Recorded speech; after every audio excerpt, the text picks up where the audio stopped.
Last week we had a requested one from the people in the comments, and that also goes for this week. Monty Mole, a classic enemy that can really annoy you. However, this enemy actually went through a surprising amount of changes. I'm not even kidding. They did quite the 180 at certain points in the series.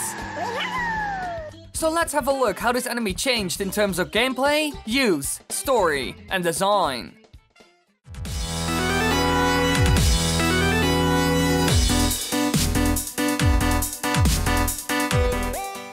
The Monty Mole was first seen in Super Mario World, where they pop out of the ground in random spots to surprise Mario or Luigi. They will then chase after him persistently or walk and hop occasionally. Now these can be really annoying. They have the surprise effect, which works really well, especially in combination with their insane speed. All of this together can make them really annoying and hard to dodge. You only see dirt coming up from the ground for a second, and then they jump out really high and chase you. In my opinion, this is one of the best surprise attack enemies in the entire series, and they make sure that people pay attention and don't rush the levels. I've said this in multiple videos already. With platformer games, people can rush through the levels if there isn't enough that can kill them out of nowhere. That's why they added enemies like the Monty Mole, to prevent people from rushing, since this enemy would jump up and kill you or chase you and kill you if you weren't careful. The game also features Mega Moles, giant Monty Moles that Mario can actually ride on to get across obstacles, but you can also get hit by one.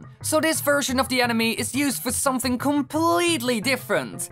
This is not a surprise attack enemy, this is one for platforming. There are some creatures in the Mario games that you can use to your advantage. It makes them more versatile and makes the game less basic and linear. The mindset of enemies are only there to harm you is thrown out of the window. Now the players have more options, and in some scenarios it makes them think for a bit, since they have to use an enemy as a tool now. Now after this they made a remake of Super Mario Bros. 3, known as Super Mario Advanced 4, Super Mario Bros. 3. And here they added the Monty Mole, but they're just the same as in the previous game. However, after this they were seen in a brand new game that was 3D. Now, like so many Mario enemies, they had to redesign the Monty Mole, since he was built to function in 2D, not 3D. The first ever 3D game was Super Mario 64. Here, Monty Moles appear in Hazy Maze Cave. They throw rocks at Mario and then disappear underground. In the cave, Monty Moles specially reside in the Toxic Maze, though they remain outside of the Toxic Cloud. They also appear in a section of Tall Mountain. And in this game, they act similar to Rocky Wrenches, although they throw rocks instead of wrenches. Now their role changed a lot, since in the 3D space, the player can just walk around them, so the jump they would normally do is removed. Now they just pop out of the ground and throw a rock.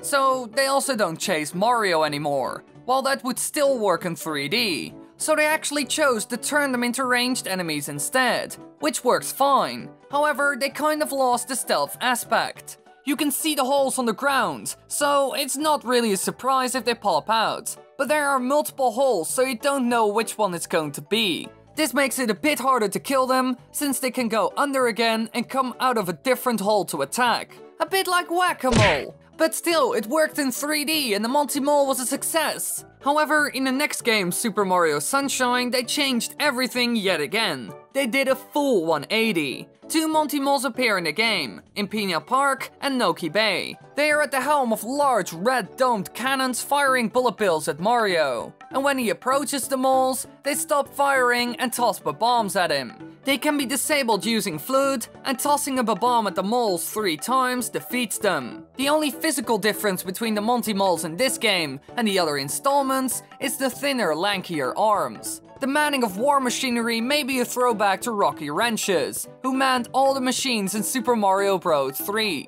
But it's certainly a big difference compared to the previous game, and why is unknown. I don't think a throwback is enough to change the entire enemy. All of a sudden they were some sort of mini-boss. Now I do think it's a fun boss, since you have to use his own weapons against him. However, it's a bit weird that they went with this. But but it did give them a bigger and more important role. And this trend of Monty Mole mini-bosses continues, since they introduced another one in the next game, New Super Mario Bros. Which is a bit weird, since this game is set in 2D, and normally the enemies go back to their old behavior from past games, since those were also set in a 2D world. But apparently they had different plans for Monty Mole. They created the Monty Tank, a Monty Mole that rides a tank, and it's the boss of World 6. It fires bullet bills and bombs at Mario or Luigi, and they can defeat it by either jumping on its head 3 times when it comes out to throw a bomb, or by hitting it with fireballs. When jumped on, it will spin around in its tank and shoot many bullet bills and gain another bill blaster. So they are quite similar to the one that we saw in Super Mario Sunshine, but this time they move around. Overall, it's well designed. It becomes more difficult as the battle goes on, and it has some interesting mechanics. However, there's also something else. Wacka Monty, a minigame where the player has to tap as many Monty Moles as they can in a certain amount of time. Super Mario Whack-A-Mole, the adventure for the whole family to enjoy. So much fun, so original and different. Hit the moles with all your might and become the very best. What the Nintendo? This is just Whack-A-Mole with Mario characters. I know I made a reference to that with the Mario 64 Monty Mole, but that doesn't mean you have to take it seriously. It's still a pretty fun minigame though. After this, things became a bit stale. They only made some small changes here and there. In New Super Mario Bros. Wii, they go back to their original attack method from Super Mario World. Once Mario and crew get near a Monty Mole's hiding spot, it will jump out of the wall and will try to charge into Mario. They usually go back to old methods because it's easy. It worked in Super Mario World, so why would they change the enemy if the world goes back to 2D? And so they went back to their original behavior. Now they also introduced the new and larger subspecies called the Morty Mole in Super Mario 3D Land. Morty, I had to make a bomb, Morty.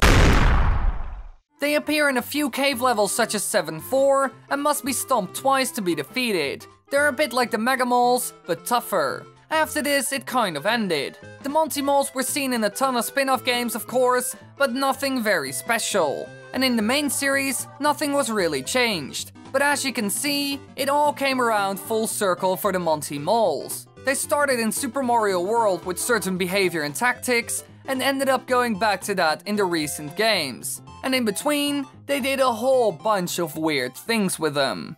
Hey there, be sure to check out my other social media, my Twitter, my Twitch, Instagram and Discord server. We do all kinds of cool things on these platforms, so go check it out.